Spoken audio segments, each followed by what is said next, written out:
जय माता दी मित्रों, आज हम चर्चा करने वाले हैं एक ऐसी घटना, ऐसे गोचर के बारे में, ऐसे राशि परिवर्तन के बारे में जो 18 साल बाद लगभग होने जा रही है। यानी 30 अक्टूबर 2023 में राहु का राशि परिवर्तन हो रहा है। यानी राहु मेष राशि से मीन राशि में यानी उल्टी गति में जाकर मीन राशि में गोचर करने वाले हैं। वहीं पर अगर देखा जाए तो राहु का जब गोचर होगा तो केतु का गोचर भी कन्या राशि में होगा।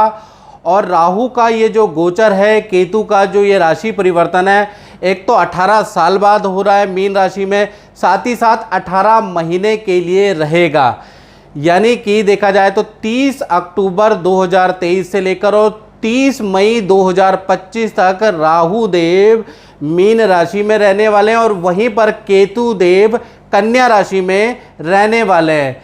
आज हम चर्चा करेंगे राहु के बारे में और अगले एपिसोड में मित्रों हम चर्चा करेंगे कि केतु के बारे में। ये एपिसोड होगा राहु के ऊपर कि राहु का 12 राशियों पे क्या प्रभाव पड़ेगा, इसके बारे में इस कार्यक्रम में चर्चा करेंगे। सबसे पहले राहु का मंत्र, ओम अर्धकाया महावीर्या चंद्रादित्य विमर्दनम सिंगिका गर्भ संभूतम तम राहु पर्णमाम्यम। यानी अर्धकाया महावीर्य, यानी कि राहु की अर्धकाया है और महावीर्य का मतलब बहुत ज़्यादा लालसा और महत्वाकांक्षी वाला ग्रह।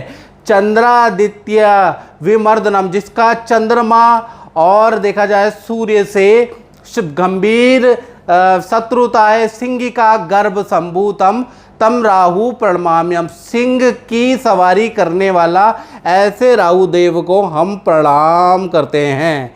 चलिए, सबसे पहले राहु देव कौन है, और ज़्यादातर दर्शकों को जो ज्योतिष के अंदर इंटरेस्ट रखते हैं उन्हें मालूम है, लेकिन फिर भी मैं थोड़ा सा अपनी ओर से पौराणिक महत्व भी आपको बताने जा रहा हूँ और वैज्ञानिक महत्व भी बताने जा रहा हूँ। पहले हम ये जानते हैं कि राहु है क्या, कौन है। तो पौराणिक कथा के अनुसार जब समुद्र मंथन के दौरान स्वर भानु एक दैत्य था जिसने अमृत का कलश या अमृत का पान पी के वो अमर हो गया, तब भगवान विष्णु ने अपने चक्र से उसके 2 भाग कर दिए। यानी कि जो विष्णु भगवान का चक्र था उसके गले से उसको काट दिया, तो ऊपर का हिस्सा या राहु कहलाया और नीचे का हिस्सा जो है, जो धड़ है, वो केतु कहलाया। और ये राहु और केतु के नाम से आगे प्रसिद्ध हो गए। वैसे इस राक्षस का नाम स्वरभानु था।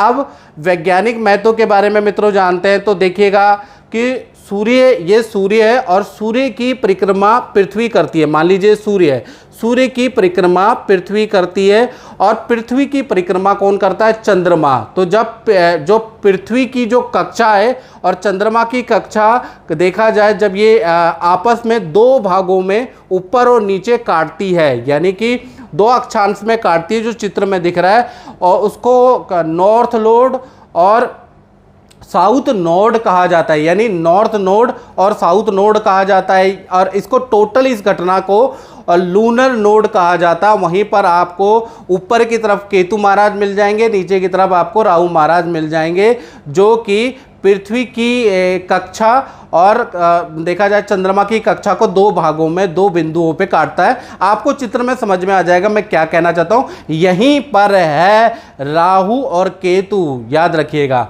अब राहु और केतु को आपने जान लिया क्या है, कैसे दिखते हैं। वैसे तो दिखाई देते नहीं, छाया ग्रह हैं, लेकिन उसका अनुमानित वैज्ञानिक दृष्टिकोण हमने देख लिया, पौराणिक महत्व देख लिया। अब राहु केतु के कुछ रोचक तथ्य मैं बताने जा रहा हूं जो कि आपको बड़ा हैरान करने वाला है। पहला मित्रों, राहु केतु की कोई अपनी राशि नहीं है। यानी कि अभी तक, यानी कि इस वीडियो 2023 तक और जब से राहु केतु का सर कटा है तब से अभी तक विद्वानों के बहुत अलग अलग मत है। मतलब राहु केतु में जितना कन्फ्यूजन है ना मित्रों, उतना कन्फ्यूजन किसी में नहीं है। कोई ये मानता है कि मिथुन राशि राहु की उच्च राशि होती है, कोई मानता है कि धनु राशि राहु की उच्च राशि होती है। इसी प्रकार से केतु में अलग अलग कन्फ्यूजन है, कौन मित्र है कौन शत्रु है, लोग अलग अलग तरीके से अलग अलग विद्वान डिस्क्राइब करते हैं, बिल्कुल कन्फ्यूजन है इसमें। साथ ही साथ सबसे बड़ी इंटरेस्टिंग बात मैं आपको बताऊं, राहु केतु एक ही शरीर से उत्पन्न हुए हैं। यानी कि एक आत्मा दो जान है, लेकिन उसके बाद भी देखा जाए दोनों में भी आपस में शत्रुता है। यानी जब देवता का दर्जा दोनों को मिल गया, राहु को और केतु का, तो एक दूसरे से भी चिढ़ने लगे और एक दूसरे से भी शत्रुता इन्होंने कर ली, जैसे भाई भाई आपस में लड़ते हैं। इसी तरह से देखा जाए तो दूसरा इंटरेस्टिंग पॉइंट क्या है, राहु जिसकी कुंडली में प्रबल होता है ना, वो बहुत बड़ा कॉपी कैट होता है। अब कॉपी कैट का मतलब कि ऐसे व्यक्ति के अंदर चालाकी और देखिए चालाकी जन्मजात होती है। ऐसे लोग बहुत चालाकी करते हैं, बुद्धि से बहुत तेज होते हैं, साथ ही साथ किसी चीज़ की कॉपी करने में मास्टर, जैसे कहते हैं ना, जूते की कॉपी बना ली, सॉफ्टवेयर की कॉपी बना ली, उसकी नकल बना ली, कॉपी करने में बड़े एक्सपर्ट होते हैं, ओरिजिनल को भी मात देते हैं। जिनका राहु अच्छा होता है, याद रखिएगा स्टूडेंट, जिनका भी राहु अच्छा होता है तो कहीं ना कहीं केंद्र त्रिकोण में बैठा है, शनि की राशि, बुध की राशि, शुक्र की राशि में बैठा है, तो मान के चलिए ऐसे लोग कॉपी कैट बड़ी जल्दी कर लेते हैं। किसी की लाइफस्टाइल को फॉलो करना, कोई टेक्नोलॉजी की कॉपी करना बहुत अच्छा कर लेते हैं और सक्सेसफुल हो जाते हैं। साथ ही साथ केतु के बारे में बात करें तो केतु जो ग्रह है वो इंट्यूशन वाला होता है। यानी केतु जिसका भी स्ट्रांग होता है, और केतु किन राशियों में स्ट्रांग होता है ये बड़ा कंफ्यूजन है। केतु अधिकतर मित्रों जो राशियां हैं बुध की, गुरु की, शुक्र की राशियों के अंदर स्ट्रांग होता है। याद रखिएगा, बुध की राशि, गुरु की राशि, शुक्र की राशि में स्ट्रांग माना जाता है केतु को। तो यहाँ पर केतु अगर होंगे तो आपकी कुंडली में और केंद्र त्रिकोण में होंगे तो केतु आपका अच्छा है, आपके अंदर इंट्यूशन पावर हो जाएगी। यानी आपको एक अनुभव पता चलेगा कि आगे क्या होने वाला है, 10 साल बाद टेक्नोलॉजी कहाँ जाएगी, आपको बुरे और अच्छे की इंट्यूशन आने लगेगी, आपके अंदर इंट्यूटिव पावर आ जाएगी, जिसके कारण आप जो हैं अपने भविष्य को अच्छा बना सकते हैं। तो राहु और केतु दोनों अगर अच्छे हो जाते हैं तो कहीं ना कहीं एक में चालाकी बहुत अच्छी मिलती है और एक में इंट्यूटिव पावर ज़्यादा मिलती है। साथ ही साथ एक और इंटरेस्टिंग पॉइंट बताता हूँ, राहु केतु हमेशा वक्री होते हैं, यानी कि हमेशा उल्टे ही चलते हैं, लेकिन इनकी दृष्टि सीधी होती है। याद रखिएगा, इनकी जो दृष्टि होती है कुछ विद्वानों के अनुसार 5वीं, 7वीं और 9वीं दृष्टि होती है। याद रखिएगा, और विज्ञानों को मतलब विद्वानों के अलग अलग मत भी हैं राहु को लेकर। कोई 5वीं, 9वीं और 7वीं दृष्टि मानता है, कोई कहता है कि इनकी जब कोई राशि ही नहीं है तो इनकी दृष्टि का कोई महत्व नहीं है, लेकिन मैंने खुद अनुभव में देखा कि इनकी दृष्टि का महत्व होता है। साथ ही साथ देखा जाए तो राहु जब भी राशि परिवर्तन करता है, जैसे कि 30 अक्टूबर 2023 में राहु देव राशि परिवर्तन कर रहे हैं, तो 9 महीने यानी शुरू के जो 9 महीने आपको अच्छा या बुरा दोनों इफेक्ट ज़्यादा मिलेगा, यानी ज़बरदस्त मिलेगा। अगर अच्छे होंगे तो अच्छा इफेक्ट मिलेगा और बुरे होंगे तो बुरा इफेक्ट आपको तुरंत मिलेगा, 9 महीने तक मिलेगा। फिर अंतिम के जो 9 महीने वो कहीं ना कहीं नॉर्मल होते हैं, यानी कि 9 महीने ज़्यादा इसका अच्छा या बुरा इफेक्ट मिलता है। अब इस कार्यक्रम में मेष से लेकर और मीन राशि के क्रम वाइज एक कार्यक्रम में हम चर्चा करेंगे कि मेष राशि के लिए कैसा रहेगा, वृषभ के लिए, मिथुन के लिए, कर्क के लिए, सिंह के लिए, पूरा डिटेल में ये कार्यक्रम रहने वाला है। और अगर आपको ये कार्यक्रम अच्छा लगता है तो आप मेरे चैनल को सब्सक्राइब जरूर करें। साथ ही साथ देखा जाए तो इस पोस्ट को शेयर करते रहे, क्या पता किसी के काम आ जाए।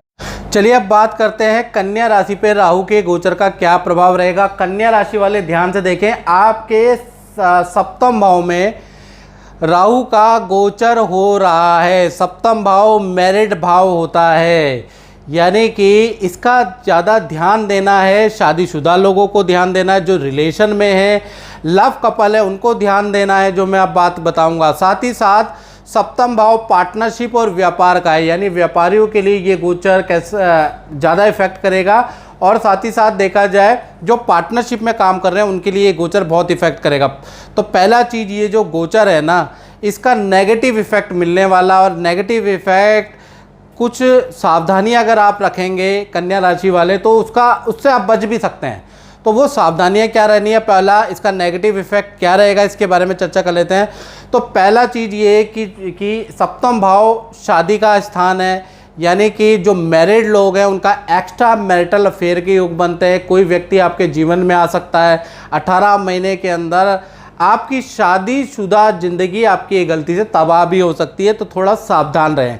इसी प्रकार से जो लव कपल है, जो रिलेशन में लिविंग में रह रहे हैं, तो उनको भी यही सावधानी रखनी है, क्योंकि आपके जीवन में ना चाहते हुए भी किसी और का दखल या प्रवेश हो सकता है। याद रखिएगा, आपका रिलेशनशिप खतरे में आ सकता है। साथ ही साथ देखा जाए तो ये जो 18 महीने यानी 30 अक्टूबर 2023 से लेकर 30 मई 2025 तक देखा जाए तो इसका दूसरा नेगेटिव इफेक्ट पड़ेगा कहीं ना कहीं जो व्यापार करते हैं उनके ऊपर, यानी कि व्यापार में आपको बहुत सारी समस्याओं का सामना करना पड़ सकता है, यानी कि काम बंद होने की कगार में आ सकता है, आपके प्रोडक्ट रिजेक्ट हो सकते हैं, काम में बड़ी दिक्कतें हो सकती है, पार्टनरशिप अगर आपका कारोबार है तो उसमें हानि हो सकती है, यानी कारोबार में आपकी परेशानी बढ़ सकती है, धोखा आपको मिल सकता है, इसकी सावधानी आपको रखनी है। साथ ही साथ देखा जाए तो जो विद्यार्थी हैं, जो नौकरी करते हैं कन्या राशि वाले, उनको घबराने की ज़रूरत नहीं, उनके लिए अच्छा है, सामान्य है, उन पे कोई इफ़ेक्ट नहीं है। हाँ, अगर आप शेयर या देखा जाए शेयर में आपको ज़बरदस्त मुनाफा नज़र आ रहा है, यानी कि इन्वेस्टमेंट में आपको फ़ायदा नज़र आ रहा है, वहीं पर जो पुरानी ज़मीन का वाद विवाद था, जो पुराने मकान के वाद विवाद थे, वो सॉर्ट आउट हो रहे हैं 18 महीने के अंदर। कोई डिसीजन ज़मीन से संबंधित आपके फेवर में आ रहा है, आपको कुछ राहत पहुंचाने वाला आ रहा है, इन्वेस्टमेंट से आपको ज़बरदस्त लाभ होने वाला है। तो कुल मिला के शेयर पुरानी जो विवाद है वो सॉल्व हो रहे हैं, इन्वेस्टमेंट से आपको लाभ हो रहा है। साथ ही साथ विदेश से संबंधित इनकम आपकी बढ़ने वाली, या विदेश जाना, विदेश में विद्या करना, विदेश में रहना, परमानेंट पीआर या विदेश से संबंधित तमाम काम में आपको सफलता मिलेगी। तो कुल मिला के ये जो सप्तम गोचर है ना, इसका प्रभाव एक तो मैरिड लोगों के ऊपर पड़ेगा, दूसरा जो कारोबार कर रहे हैं उन पे पड़ेगा, बाकी औरों को डरने की ज़रूरत नहीं है, उन पे इफ़ेक्ट नहीं पड़ रहा, उन पे पॉजिटिव इफ़ेक्ट है, याद रखिएगा। फिर भी आप और ज़्यादा डिटेल में जानना चाहते हैं और उपाय लेना चाहते हैं तो 7210124289 मेरा व्हाट्सएप नंबर आ रहा है। इसमें आप नाम, date of birth, time of birth, place of birth डालकर पहले आपको डिटेल डालनी होगी, तभी आपकी एप्लीकेशन स्वीकार होगी हमारे यहाँ। तब आप डाल के अपनी प्रश्न लिखेंगे और मिनिमम चार्ज अगर मैंने आपका रख रखा है, सबसे ज़्यादा कम संस्थान का चार्ज हमारा ही है, मिनिमम चार्ज रखा है, इससे कम चार्ज नहीं होगा, यानी कि वो दान पात्र वाला ही चार्ज है। इतना चार्ज है जितना आप भिखारियों को दे देते हैं जब आपका मन खुश होता है। कुलदीप जी, मैं आपसे ये पूछना चाह रहा हूँ कि आपका जो अपना अनुभव है वो कैसा रहा है, थोड़ा आप बताएंगे? देखिए, यहाँ आने से पहले मेरा नाम कुलदीप सिंह है। तो ऐसा था जैसे कि मेरा सब कुछ ख़त्म हो चुका था, परंतु इस दरबार में आने के बाद जोशी जी से मिला, प्रकाश जी से मिला, आप लोगों से मिला, तो मेरा घर परिवार, सबसे पहले तो मेरा संतान सुख मिला, जो कि जिसमें मुझे बड़े संकट आ रहे थे। 2 बार बच्चा मिसकैरेज हुआ, परंतु जब जोशी जी ने बताया कि पितर दोष है, उसका निवारण आप करिए, वो किया और विद इन 1 ईयर मुझे पुत्र प्राप्ति हुई। 1 साल के अंदर? 1 साल के अंदर मुझे पुत्र प्राप्ति हुई, जो कि मेरे लिए एक बहुमूल्य उपहार था। उसके साल भर के बाद ही मुझे ग्रेटर नोएडा में अपने घर मिला गिफ्ट के रूप में। आज मैं अपने घर में रह रहा हूँ पिछले 20 साल से। बिटिया हुई और आज आप लोगों की दुआओं से बेटे का जो आपने काल सर्प योग का पूजा करवाया 1 साल के बाद, आज मेरा बेटा कनाडा में सेटल है, वहाँ जा चुका है हायर स्टडी के लिए। और ओवरऑल सारा देखा जाए तो कि जो मैं चाहता था, मुझे अपनी चाहत से भी कई गुना ज़्यादा मिला यहाँ आने के बाद। प्रकाश जी से बहुत अच्छी गाइडेंस मिली और उसको नियमित रूप से करते रहे, आगे भी करते रहेंगे, जिसका कि मुझे ही फ़ायदा हो रहा है। हाँ, आंतरिक शांति में भी फ़ायदा हो रहा है, सुख समृद्धि में भी फ़ायदा हो रहा है, परिवार की खुशहाली में भी फ़ायदा हो रहा है। तो इससे ज़्यादा मैं छोटे शब्दों में यही कहूँगा।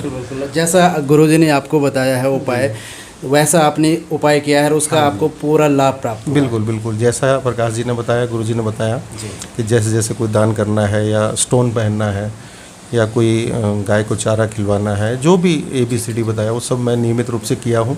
और उस करने के बाद मुझे जो आंतरिक शांति भी मिली और वैभव सुख भी मिला, सांसारिक भौतिक सुख भी मिला, वो अभूतपूर्व है। बहुत बहुत धन्यवाद। धन्यवाद।